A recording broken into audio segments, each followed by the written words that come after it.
जगातल्या 152 देशामध्ये ज्यांची जयंती साजरी होते अशा युगपुरुषाचं नाव विश्वरत्न महामानव डॉक्टर बाबासाहेब आंबेडकर जयंती जगातल्या 152 देशात जयंती साजरी होते। जगातल्या 152 देशात 14 एप्रिलच्या दिवशी कॅनडामध्ये कॅनडाच्या राष्ट्रीय अध्यक्षांनी बाबासाहेबांचा फोटो लावला आणि बाबासाहेबांचा फोटो लावून बाबासाहेबांच्या समोर नतमस्तक झाले आणि कॅनडा असं म्हणतो की बाबासाहेबांसारखा महासूर्य भारतात जन्माला आला, म्हणून कॅनडाच्या वतीने आम्ही बाबासाहेब आंबेडकरांचा जयंती महोत्सव हा समता दिवस म्हणून साजरा करतो। म्हणून भारतीय लोकांनी हे समजून घेणं काळाची गरज आहे की बाबासाहेब आंबेडकरांचा जयंती महोत्सव हा जगातील 152 देशात साजरा होतो। आणि म्हणून बाबासाहेबांचा विचार तुम्ही आम्ही समजून घेत असताना हे वातावरण खूप चांगलं वाटलं। किंबहुना बाबासाहेबांचा विचार आज लोक आपल्या डोक्यामध्ये घेत आहेत। बाबासाहेबांना समजून घेत असताना बाबासाहेबांच्या काही विचारांना आपण वाचलं पाहिजे, जपलं पाहिजे। आता सर बोलत असताना बऱ्याचशा काही उदाहरणांना त्यांनी हात घातला। मी प्रथमच त्यांना या ठिकाणी ऐकलं पाहिलं। महाराष्ट्रभर कार्यक्रमात फिरत असताना अशा वैचारिक मित्रांची ओळख होत असते आणि बोलत असताना अनावधानाने किंबहुना त्या शब्दाची ताकद माहिती नसल्यामुळे बऱ्याच वेळेला असे शब्द बाहेर पडत असतात। तर शिंदे सर, मला तुम्हाला या ठिकाणी एक गोष्ट सांगावीशी वाटते की तुम्ही आमचे वैचारिक मित्र आहात म्हणून, की डॉक्टर बाबासाहेब आंबेडकरांनी 14 ऑक्टोबर 1956 ला या देशातील तमाम बहुजन बांधवांना सांगितलं की या धर्मामध्ये मुंगीला साखर आणि माणसाला भाकर दिली जात नाही, आणि म्हणून मी अशा धर्माला मानतो की जो धर्म माणसाला माणुसकीने वागवायला शिकवतो। आणि म्हणून डॉक्टर बाबासाहेब आंबेडकरांनी तुम्हाला आम्हाला बुद्धाच्या धम्माच्या ओटीमध्ये टाकलं, आणि म्हणून डॉक्टर बाबासाहेब आंबेडकरांचा विचार इथून पुढे तुम्ही सांगत असताना या विचार मंचाला तुम्ही विचार मंच म्हणावं अशी मी या ठिकाणी तुम्हाला नम्र सूचना करतो आहे। कारण हे विचार मंच आहे, याला तुम्ही व्यासपीठ म्हणू नये। कारण व्यासाने रामायण आणि महाभारत लिहिलं आणि रामायणाचा आणि महाभारताचा आमचा काही संबंध नाही। कारण डॉक्टर बाबासाहेब आंबेडकरांनी ज्या महत्वाच्या 22 प्रतिज्ञा दिल्या त्यातली पहिली प्रतिज्ञा बाबासाहेबांची अशी आहे की मी ब्रह्मा विष्णू महेश यांना कधी देव मानणार नाही। मीही तुमच्यासारखाच वक्ता आहे, मी बरं बोलणारा वक्ता नाही, मी सुद्धा खरं बोलणाराच वक्ता आहे। 450 पेक्षा जास्त व्याख्याने झाली आहेत। युट्यूबला सुंदर सर असं नाव जरी तुम्ही सर्च केलं तरी तुम्ही कार्यक्रमाला पाहू शकता। आता माझ्याही येण्याचा प्रसंग असाच आहे की हा कार्यकर्ता रमेश नावाचा माझ्याकडे आला, तसं गोळ्यावरून बऱ्याच मध्ये असं झालं की माझी आज तारीख नव्हती अवेलेबल। मी सांगितलं ठीक आहे, तुमचा कार्यक्रम मी करायला येणार म्हणजे येणार, काय हरकत नाही, कारण तुमच्या लोकांशी संवाद साधणं मला फार जमणार आहे, चांगलं वाटणार आहे। त्यामुळे तुम्ही इथून पुढे हा शब्दप्रयोग इथून पुढे करत असताना तो टाळावा अशी मी या ठिकाणी तुम्हाला विनंती करतो आहे। यानंतर बाबासाहेब सांगत असताना मी सगळ्या माझ्या आई बहिणींना मी सांगू इच्छितो की बाबासाहेबांना तुम्ही थोडंसं वैचारिकरित्या समजून घेणं काळाची गरज आहे। बाबासाहेब आंबेडकरांचा विचार समजून घेत असताना बाबासाहेब आंबेडकरांना कोणत्या दृष्टिकोनातून आपण पाहिलं पाहिजे, तर बाबासाहेब आंबेडकरांचा विचार समजून घेत असताना भारत देशातील लोकांनी बाबासाहेबांवरती काय लिहिलं किंवा बाबासाहेब त्यांनी कसे मांडले हे महत्वाचं नाही, तर बाबासाहेब आंबेडकरांना बाहेरच्या देशातल्या लोकांनी कसं मांडलं हे तपासून पाहणं काळाची गरज आहे। त्याचं एक उदाहरण म्हणून तुम्हाला सांगतो की अमेरिकेतली एलिनॉर जिलियट नावाची एक महिला भारतात आली, शिंदे सर, आणि तिला असं वाटलं की भारतामध्ये बाबासाहेब आंबेडकरांसारखा ज्ञानसूर्य जन्माला आला आहे, त्यांच्याबद्दल आपण अभ्यासलं पाहिजे, विचार केला पाहिजे। आणि ती एलिनॉर जिलियट भारतात आली आणि बाबासाहेबांच्या साहित्याचा अभ्यास केला आणि बाबासाहेब आंबेडकरांवरती अमेरिकेतली पहिली महिला जिचं नाव एलिनॉर जिलियट, तिने पहिलं पुस्तक लिहिलं, त्या पुस्तकाचं नाव आहे the Mahar movement and doctor Babasaheb Ambedkar. अमेरिकेतल्या लोकांनी बाबासाहेबांवर लिहिलेलं आहे, ते आपण वाचलं पाहिजे, तर बाबासाहेब आपल्याला कळतील। म्हणून असं म्हणावं लागतं आपल्याला की कुणी म्हणतं इतिहासात भीम आहे, कुणी म्हणतं नवयुगाच्या विकासात भीम आहे, कुणी म्हणतं इतिहासात भीम आहे, कुणी म्हणतं नवयुगाच्या विकासात भीम आहे। अरे सत्यता ही सांगतो मित्रांनो, करोडोच्या हृदयातील स्पंदनाच्या श्वासात भीम आहे, श्वासात भीम आहे, आमच्या श्वासात भीम आहे। बाबासाहेबांना देवाची जागा आम्ही कधीच देणार नाही, कारण देव होते की नाही हा आमचा प्रश्नचिन्ह आहे। तथागत भगवान गौतम बुद्धाने 2500 वर्षापूर्वी इथल्या व्यवस्थेला सांगितलं की माझ्या पंच ज्ञानेंद्रियाला ज्या गोष्टी दिसतात, मी ज्याची चव चाकू शकतो, मी ज्याला पाहू शकतो, ज्याचा स्पर्श करू शकतो, अशाच गोष्टीवरती मी वैज्ञानिक दृष्टिकोनातून विश्वास ठेवतो। आणि ज्या गोष्टी माझ्या पंच ज्ञानेंद्रियाला पटत नाहीत, मी ज्याचा श्वास घेऊ शकत नाही, मी ज्याला स्पर्श करू शकत नाही, त्याच्यावर मी वेळ वाया घालवत नाही। त्या तथागत भगवान गौतम बुद्धाला डॉक्टर बाबासाहेब आंबेडकरांनी आपला गुरु मानलं आणि आणि गुरु मानून बाबासाहेब आंबेडकरांनी या भारत देशाचं संविधान तुम्हाला आम्हाला बहाल केलं. एवढंच नाही रे, भारतातल्या तमाम लोकांना हे आपण समजावून सांगितलं पाहिजे की डॉक्टर बाबासाहेब आंबेडकरांनी या देशाला दिलेलं जे भारतीय संविधान आहे ते संविधान देत असताना बाबासाहेब आंबेडकरांचा फोटो तुम्ही पाहिला असेल. काही लोक असं म्हणतात की बाबासाहेब आंबेडकर हे काही एकटेच संविधान लिहिण्यासाठी नव्हते. त्या सगळ्या मित्रांना माझं हे आव्हान आहे, त्या माणसांना तुम्हाला हे जाऊन सांगायचं आहे की बाबासाहेब आंबेडकरांचं संविधान जर तुम्ही कधी पाहिलं असेल तर त्या संविधानाच्या पहिल्या पानावरती बाबासाहेब आंबेडकर एका बाजूला उभे आहेत, बाजूला सरदार वल्लभभाई पटेल, डॉक्टर राजेंद्र प्रसाद आणि नेहरूजी उभे आहेत आणि डॉक्टर बाबासाहेब आंबेडकर एकटेच आहेत जे त्यांना संविधान देत आहेत. याचा अर्थ काय होतो की बाबासाहेब आंबेडकर एकाच महामानवाने डॉक्टर बाबासाहेब आंबेडकरांनी 2 वर्षे 11 महिने 18 दिवसामध्ये या देशातल्या तमाम बहुजन समाजाला नव्हे, या देशात जन्माला आलेल्या प्रत्येक सजीवाला हक्क आणि अधिकार मिळाले पाहिजे म्हणून डॉक्टर बाबासाहेब आंबेडकरांनी आपल्या आयुष्यातील 18 आणि 21 तासाचा अभ्यास करून या देशाला संविधान दिलं रे. परंतु या देशातल्या कुठल्याही व्यक्तीकडून 1 रुपयाची सुद्धा अपेक्षा नाही केली म्हणून डॉक्टर बाबासाहेब आंबेडकरांसारखा महामानव पुन्हा या देशात या जगात पुन्हा जन्माला येणार नाही. ही गोष्ट तुम्ही आम्ही गांभीर्याने लक्षात ठेवली. या देशातल्या लोकांवरती अमाप उपकार डॉक्टर बाबासाहेब आंबेडकरांनी केलेले आहेत. तुम्ही आणि मी माझ्या शरीराची चामडी जरी सोडली आणि त्यांच्या फोटोवरती अर्पण करण्याचा प्रयत्न केला तरी त्यांच्या उपकाराची परतफेड होऊ शकणार नाही. एवढी मोठी कृतज्ञता डॉक्टर बाबासाहेब आंबेडकरांच्या विचाराची तुम्ही आम्ही जागली पाहिजे. डॉक्टर बाबासाहेब आंबेडकरांचा जयंती महोत्सव म्हणजे कशासाठी असला पाहिजे तर बाबासाहेबांना आपण डोक्यात घेण्यासाठी बाबासाहेबांची जयंती असली पाहिजे. 70 वर्षापासून बाबासाहेबांना डोक्यावर घेऊन नाचलो म्हणून बाबासाहेब समजले नाहीत. किंबहुना बाबासाहेब डोक्याच्या थोडंसं खाली आले असते, मेंदूत गेले असते तर 70 वर्षातली या देशाची क्रांती प्रतिक्रांती वेगळी असती. कारण बाबासाहेब हम आपको मानते हैं लेकिन आपकी नहीं मानते हैं हा प्रश्न या देशातल्या समाजामध्ये येऊन पोहोचलेला. आम्ही बाबासाहेबांना मानतो पण बाबासाहेबांनी जे सांगितलं ते मानत नाही, त्यामुळे सगळा घोळ होत असतो. म्हणून बाबासाहेबांना उघड्या डोळ्याने, उघड्या मनाने, उघड्या मेंदूने तुम्ही समजून घेत असताना माझ्या गोष्टी काही तुम्हाला वाईट वाटत असतील तर किंबहुना तुम्ही हे सहन केलं पाहिजे. कारण बाबासाहेब आंबेडकर म्हणजे आता शिंदे सरांनी सांगितलं की एखाद्या व्यक्तीला 4 गोष्टी चांगल्या बोलल्या की तो आता खूप चांगला त्याला वाटतं की माझ्याबद्दल खूप चांगल्या गोष्टी बोललेल्या आहेत. परंतु तसं बोलण्यापेक्षा मित्रांनो सत्य आहे ते सत्य सांगितलं पाहिजे. जगद्गुरु संत तुकाराम महाराज आपल्या गाथेमध्ये असं लिहितात की सत्य असत्याची मन केले ग्वाही मानी येले नाही बहुमता. या शब्दाचा अर्थ असा होतो की सत्य सांगणारा या गावातला मी एकटाच असलो आणि तमाम सगळे लोक जर विरोधात असले आणि खोटं बोलत असले तरी काय हरकत नाही, मी सत्याच्याच बाजूला असलो पाहिजे. हा जगद्गुरु संत तुकाराम महाराज अभंग ही गाथा आपण समजून घेतली पाहिजे. आणि तुकाराम महाराज हे सत्य सांगायचे म्हणूनच त्यांची गाथा इंद्रायणीचं डोहात बुडवण्याचं काम इथल्या मनुवादी होतं. हेही प्रकर्षाने समाजातल्या लोकांना आपण सांगितलं. परंतु आज आमच्या समाजाची अवस्था काय होत चालली है? हमारे समाज का ऐसे ही होता है, पहले खोता है बाद में रोता है. हमारे समाज का ऐसे ही होता है, पहले खोता है बाद में रोता है. यहाँ बंदर नाचता है और ऊपर बैठकर माल मदारी खाता है. अशी अवस्था या ठिकाणी या समाजाची झाली. आणि बाबासाहेब आंबेडकर समजावून सांगत असताना बाबासाहेब आंबेडकर आणि छत्रपती शिवाजी महाराज शिंदे सर त्यांचं वैचारिक नातं तुम्ही सांगितलं पाहिजे समाजाला. म्हणून मी तुम्हाला सांगू इच्छितो की डॉक्टर बाबासाहेब आंबेडकरांचे अनेक पत्र मुंबईमध्ये आजही उपस्थित आहेत. तुम्ही जर कधी गेलात तर बाबासाहेब पत्राची सुरुवात जय शिवराय या नावाने करायचे. बाबासाहेब आंबेडकरांच्या प्रत्येक पत्राची सुरुवात जय शिवराय अशी असायचे. कारण बाबासाहेब आंबेडकर छत्रपती शिवरायांच्या विचारांना तार्किक पद्धतीने समजून अभ्यासून त्यांना मांडायचे. आणि म्हणून 25 डिसेंबर 1927 ला डॉक्टर बाबासाहेब आंबेडकर यांनी महाडच्या चौदार तळ्याचा सत्याग्रह करायचा ठरवला आणि बाबासाहेब रायगडावरती गेले.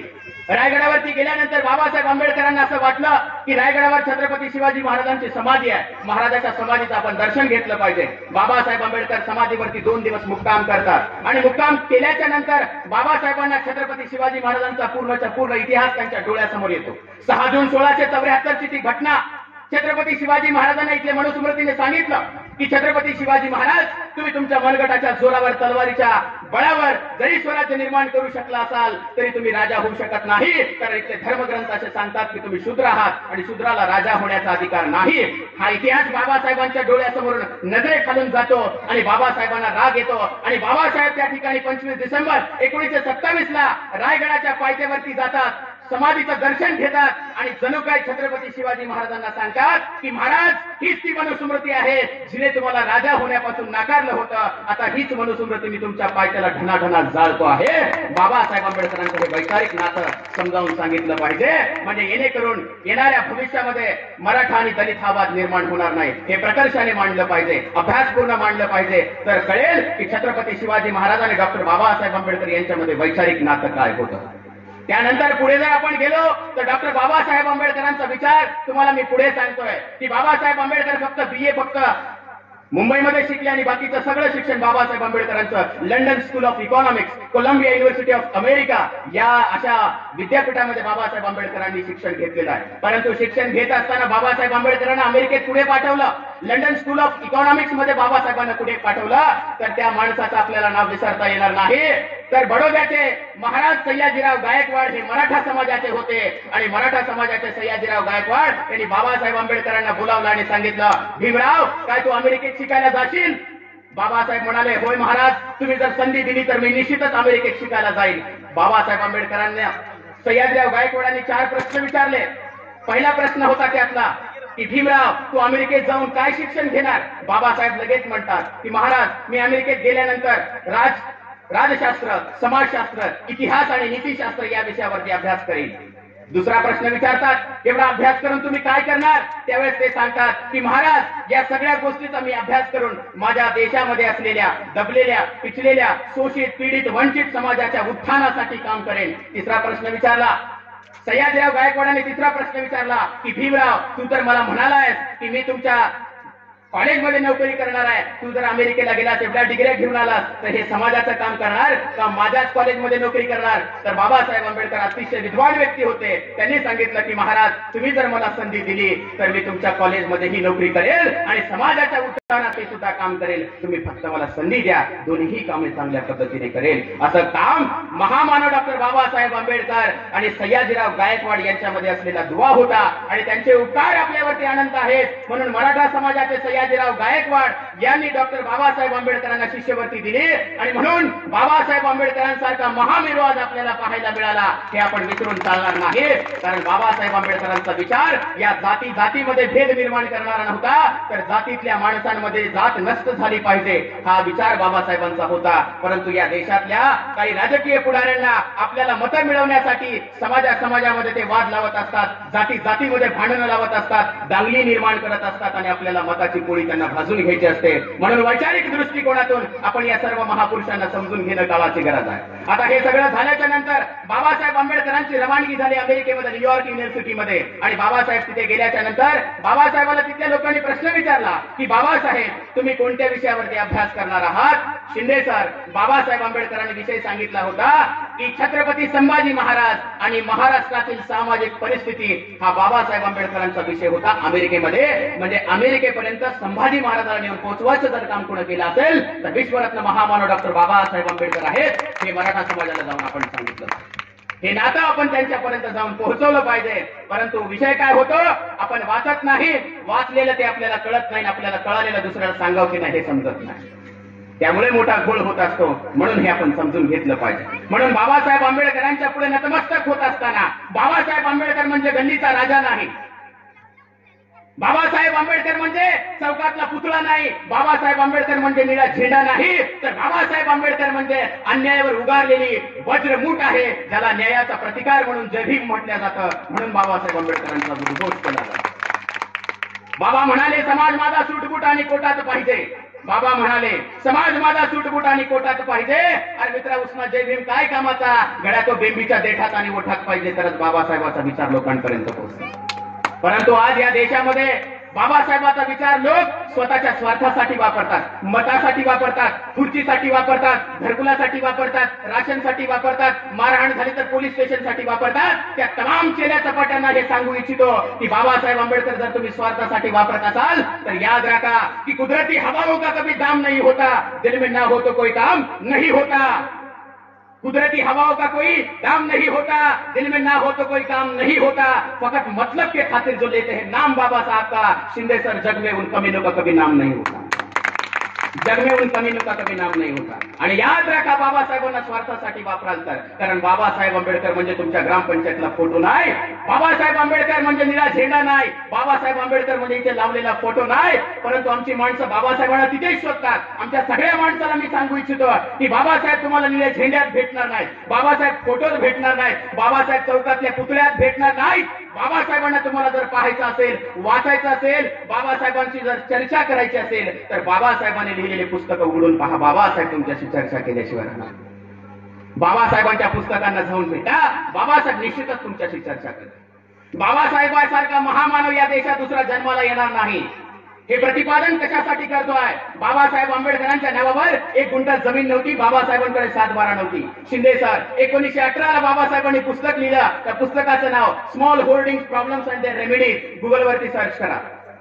बाबासाहेबांनी लिहिलेल्या पुस्तकाचं नाव काय? Small holding problems and their remedies पुस्तकाचं नाव. त्या पुस्तकामध्ये बाबासाहेब लिहितात की भारतामध्ये लोकसंख्या वाढत आहे, शेतीचं प्रमाण कमी कमी होत चाललंय. जर शेती कमी कमी होत गेली तर या देशातले शेतकरी कसे जगतील? आणि म्हणून बाबासाहेब आंबेडकरांनी या देशामध्ये शेतकरी नसताना आझाद मैदानावरती 50,000 शेतकऱ्यांचा मोर्चा व्यवस्थेच्या विरुद्ध करणारा महामानव म्हणजे डॉक्टर बाबासाहेब आंबेडकर आहे. म्हणून त्यांच्या पुढे नतमस्तक व्हावं.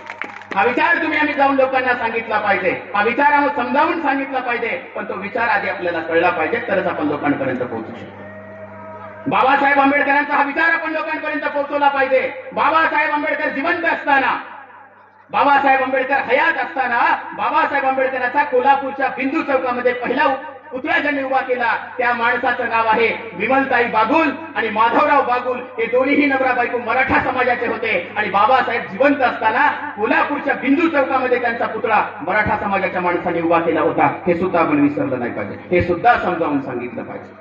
कारण बाबासाहेबांचे, छत्रपती शिवाजी महाराजांचे, छत्रपती संभाजी महाराजांचे विचार इथल्या माणसाला माणूस म्हणून जगवणारे होते. इथल्या माणसांमध्ये भेद लावणारे विचार नव्हते. हे आपण समजावून सांगितलं पाहिजे. खूप चांगली गोष्ट आहे तुम्ही शिवचरित्रावर व्याख्यान देता. मी तुम्हाला सांगू इच्छितो की तुम्ही जेव्हा जेव्हा बाबासाहेब आंबेडकर शिवचरित्राच्या माध्यमातून सांगण्याचा प्रयत्न करत आहात तेव्हा ही गोष्ट प्रामुख्याने प्रकर्षाने तिथे मांडली पाहिजे की राष्ट्रपिता ज्योतिराव फुले यांनाच बाबासाहेबांनी गुरु का मांडलं.